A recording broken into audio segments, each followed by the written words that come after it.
আজকে আমি বানাবো পোয়া পিঠা বা ভাজা পিঠা।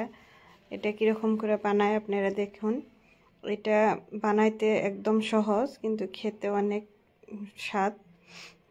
এটা বানাইতে আমি নিব চাউলের গুঁড়ি। আমি 2 কাপ চাউলের গুঁড়ি নিয়ে নিছি। ওখানে আমি পরিমাণ অনুযায়ী যেরকম মিঠা খান ওরকম চিনি দিয়ে দিবেন। আমি আমার পরিমাণ অনুযায়ী চিনি দিছি পরিমাণ অনুযায়ী লবণ। এখন আমি পানিতে ভালো করে মিক্স করে এরকম একটা গাঢ় একটা মিশ্রণ তৈরি করে নিলাম। ওখানে দিয়ে দিলাম কুচি করা নারিকল আর তিল। আমি কালো তিল আগে অল্প ভেজে রেখেছিলাম, ওটা দিয়ে দিলাম। দিয়ে ভালো করে মিক্স করে ব্যাটারটা রেডি করে নিলাম। এখন একটা কড়াইতে তেল দিয়ে দিলাম, সাদা তেল দিয়ে দিলাম। তেল ভালো করে গরম হয়ে গেলে আমি পিঠাগুলো ভেজে নিব। কীরকম করে ভেজে নিয়ে দেখতে থাকুন। আর আমার পিঠাগুলো দেখুন কি সুন্দর ফুলা ফুলা একদম।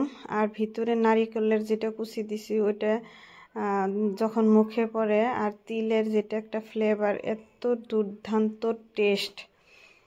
আর আপনারা তো পোয়া পিঠা বা ভাজা পিঠা অনেকে খেয়েছেন, কিন্তু এরকম নারিকেল আর তিল দিয়ে পোয়া পিঠা বা ভাজা পিঠা বানিয়ে খেয়ে দেখবেন, খেতে অনেক টেস্ট।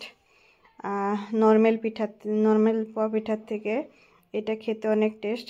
এটা নারিকেল আর তিলের যেটা ফ্লেভার, ওইটা একদম অসাধারণ একটা টেস্ট হয়। আপনারা এরকম করে বানিয়ে খেয়ে দেখবেন। আর দেখুন পিঠাগুলো আমার কি সুন্দর ফুলে গেছে। এরকম করে পিঠাগুলো ভেজে নেবেন লাল লাল করে।